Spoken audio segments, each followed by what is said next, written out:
Donc, comme annoncé, le grand 4 va concerner l'appréciation de la vérité expérimentale. Donc, nous allons le noter, grand 4.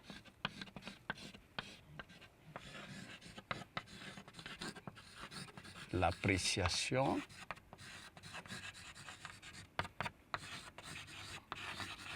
de la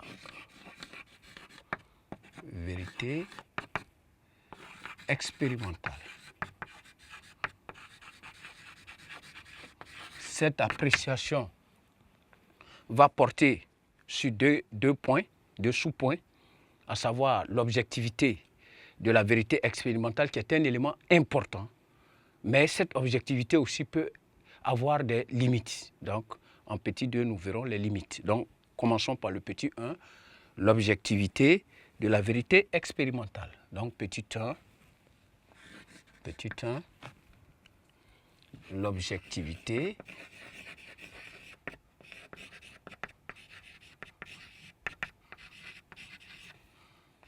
de la vérité expérimentale. Qu'est-ce que nous pouvons dire à ce niveau? Nous pouvons dire que l'objectivité est un élément fondamental dans les sciences expérimentales, puisque quand on observe, on émet l'hypothèse et on passe à l'expérimentation, c'est pour confirmer, c'est pour montrer, c'est pour démontrer et parvenir à des résultats concrets, exacts. Et cela implique quoi? Cela implique que la raison, puisque l'homme est doté de raison, la raison va absolument intervenir. La raison humaine va intervenir. Pourquoi? La raison humaine va intervenir dans ce sens que la méthode expérimentale doit formuler des hypothèses. Et les hypothèses, comme c'est une imagination, donc c'est la raison.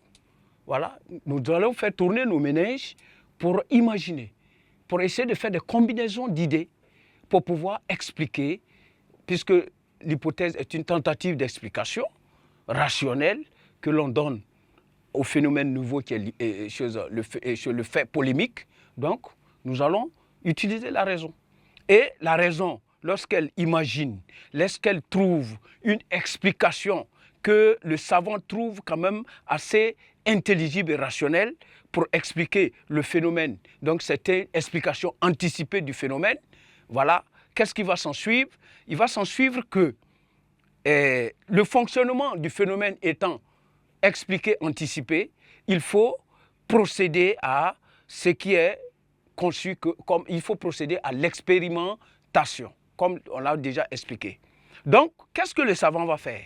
Le savant va élaborer, il va concevoir un dispositif expérimental qui lui permet, voilà, de valider l'hypothèse ou les hypothèses qu'il a émises. Voilà. Donc, quand il conçoit ce dispositif et il passe à l'expérimentation proprement dite, il valide ou il rejette. Donc, confirmation ou infirmation. Si c'est confirmé, l'hypothèse devient une théorie ou une loi. Maintenant, ici, en ce moment, on peut parler d'objectivité des sciences expérimentales. C'est objectif.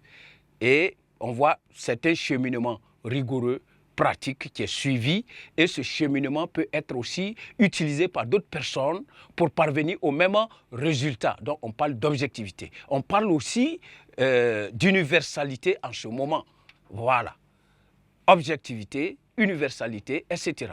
de la question de scientifique. Maintenant, il faut aussi comprendre que cette phase-là donne une certaine, ça donne une certaine confiance aux sciences expérimentales, une certaine précision, une certaine rigueur, voilà, l'objectivité, etc. Mais il faut comprendre aussi que cette objectivité sera tout de même tachée de certaines insuffisances. Toute œuvre humaine comprend tout de même des insuffisances. Voilà. même si la méthode expérimentale se veut juste et objective et correcte, etc., il y a tout de même des faiblesses, des insuffisances. Et c'est à ce niveau que nous allons voir le second point et nous allons marquer petit 2. Nous allons marquer le petit 2. Voilà, à ce niveau, nous allons évoquer les limites. Les limites, notons ensemble, les limites. Voilà, les limites de la vérité